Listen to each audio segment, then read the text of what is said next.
एक छोटे से शांत गांव में छोटी सी महक एक पुराने पेड़ के नीचे बैठी थी। अचानक उसकी नजर एक घायल जादुई चिड़िया पर पड़ी जिसके पंख चमक रहे थे।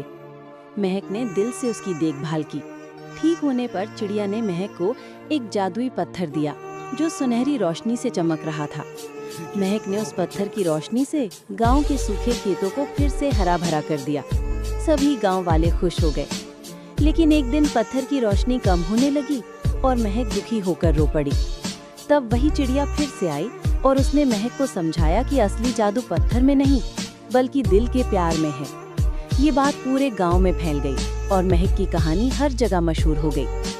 आशा है कि ये प्रस्तुति आपके लिए उपयोगी साबित होगी।